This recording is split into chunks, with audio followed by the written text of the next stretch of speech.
Hello বন্ধুরা, দেখো কি সুন্দর সুদৃশ্য না। হ্যাঁ, এটা অবশ্য ট্রেন থেকে তুলেছিলাম। আমি আর আমার মেজো বোন গিয়েছিলাম আমাদের বাপের বাড়িতে।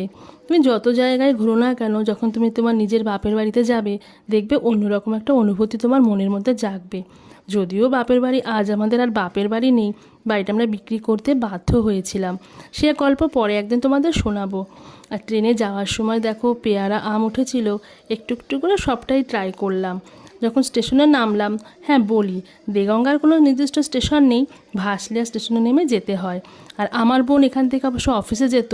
ও যখন ট্রেন থেকে নামলো, ওর মনে একটা অন্যরকম শিহরণ হলো। আমি অবশ্য খুব একটা ট্রেনে যাতায়াত করতাম না, বিয়ের পরে বাসটাই বেশি প্রেফার করতাম। এই দেখো, আমরা নেমে গেছি ভাসলিয়া স্টেশনে। তো ভাসলিয়া স্টেশন থেকে আমার বাপের বাড়িটা মিনিট 15 লাগে ভ্যানে। এবার রাখি বন্ধুরা, ভ্যানে করে যেতে হবে। তোমরা ভালো থাকো, আমার পাশে থেকো, আমাকে